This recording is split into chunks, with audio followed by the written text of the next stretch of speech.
यह रही पागल जादूगर राजा की एक काल्पनिक कहानी हिंदी में लगभग 1000 शब्दों में। पागल जादूगर राजा एक काल्पनिक लोककथा। बहुत समय पहले की बात है। एक दूर देश में विलक्षणपुर नाम का एक राज्य था। इस राज्य का राजा बहुत ही अनोखा और रहस्यमय था। लोग उसे पागल जादूगर राजा कहते थे। उसका असली नाम था राजा विक्रमवीर, लेकिन उसके अजीबोगरीब स्वभाव और जादुई शक्तियों के कारण वह इस नाम से प्रसिद्ध हो गया था।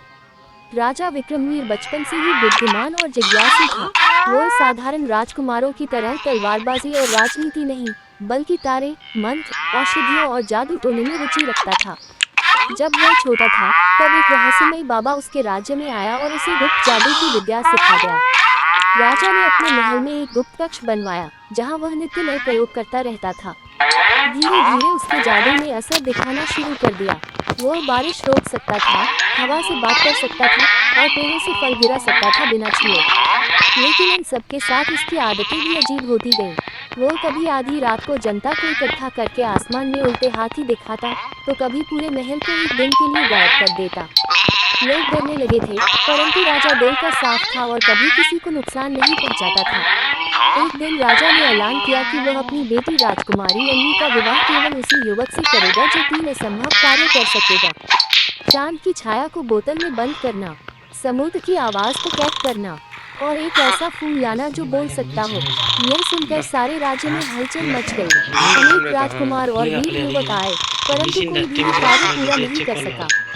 राजा विक्रमवीर हंसते हुए कहता, अगर कोई मेरे जैसे पागलपन को समझे, वही मेरी बेटी का हकदार होगा। राज्य के एक कोने में एक गरीब किसान का बेटा रहता था। नाम था अर्जुन। वो न तो जादू जानता था, न तलवारबाजी, पर उसमें समझदारी और धैर्य था।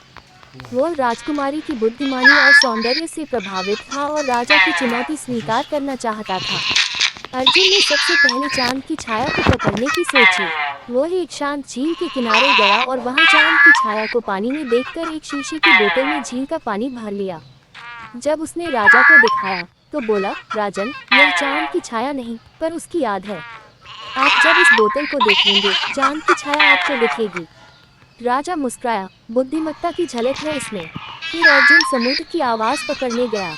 वह समुद्र के किनारे गया और वहां एक सीप को अपने कान से लगाया, जिसमें समुद्र की गूंज थी। उसने वह सीप राजा को दी और कहा, राजन, समुद्र की आवाज यही है, इसे जब भी चाहे सुन सकते हैं। राजा ने फिर हंसते हुए कहा, तुम पागल नहीं, समझदार पागल हो। अब अंतिम कार्य बचा था, बोलता हुआ फूल लाना। यह सबसे कठिन कार्य था। अर्जुन जंगलों, पहाड़ों और रेगिस्तानों में भटकता रहा। एक दिन उसे एक बूढ़ी साध्वी मिली जो अपने आप से बातें कर रही थी। अर्जुन ने विनम्रता से पूछा, माँ, क्या आप जानती हैं कोई ऐसा फूल जो बोल